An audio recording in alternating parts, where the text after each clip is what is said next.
Hi, welcome to day 2 of OCOM, our 9 days Simbang Gabi devotional. Ano yung experience mo ng unexpected blessings? I remember when we were praying to have our child, second year of marriage, pa-check up kami. Ito yung pinaka-best check-up namin sa doctor. Ang sabi sa amin ng asawa ko, ilang years na kayong married? Sabi ko, Doc, 2 years na po. And the doctor just said this to us, so baog kayo. Hearing that, iba yung emosyon ko. Sobrang iba talaga yung emosyon ko. But 2 years more after, 4 years and 6 months, our first child, our daughter was born.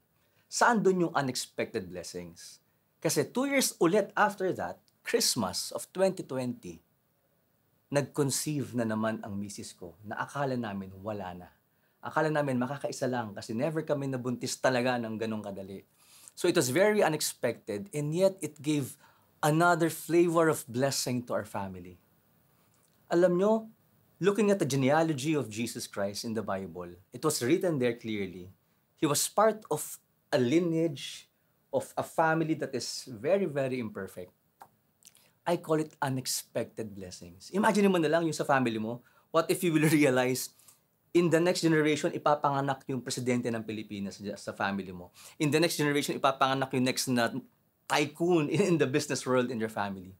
Can you just imagine this? And reading this genealogy of Jesus Christ reminded me of 3 things. Number 1, God honors families. He could have chosen to go down here from heaven, diretso na. But He honored families so much that He wanted to be part of a family. He wanted to be part of a family tree, of a lineage. And God wants to be part of our family too. Number 2, God wants to be part of our mess. I realize that gustong-gusto ni Lord na makasama sa gulo natin para makita natin at makita natin yung pinaka-blessing na ibibigay niya sa pamilya natin. The thing is, He is not an uninvited guest that went inside the lineage of the family. Jesus is our Lord. He is our family. And He wanted to be part of our family. And He wanted to be part of our family. Which brings me to the last message I really learned from this reading is that when you welcome Christ in your family, yung lineage nila, hindi lang yun yung nabago eh. Nabago din yung buong mundo nung pumasok si Lord doon. And that's why many families nowadays are broken. That's why many families nowadays are thirsty. That's why many families are wanting that thing that social media wants to give them. It's because they're really looking for that ultimate joy. Kaya pala Merry Christmas. Kaya pala maligayang Pasko.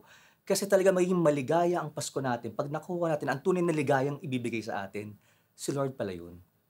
And once we welcome Him in the lineage of our family, the real joy comes to our lives. And it's going to change not just our family, it's going to change the world around our family. This Christmas, I pray that Christ will be born when we forgive someone in the family. I pray that Christ will be born when we help someone in the family.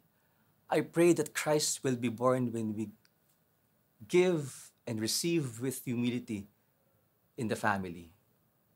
My prayer is that Christ will be born when we spend that specific special time this Christmas for our family in prayer to welcome Him in the family. I want to leave a prayer to everyone. In the name of the Father, and of the Son, and of the Holy Spirit. Amen. Lord, happy birthday. We welcome you in our family. We welcome you in our hearts. Lord, you see the mess of our family. You see the brokenness of our family. You see our pride. You see our insecurities. You see our thirst. You see our addiction. But Lord, you chose to be part of the lineage of our family. And we welcome you. Have your way. Transform us. Lord, may we not be so busy to the worldly Christmas, but may we be aligned to the word of Christmas. We welcome you in our lives. Thank you, Jesus.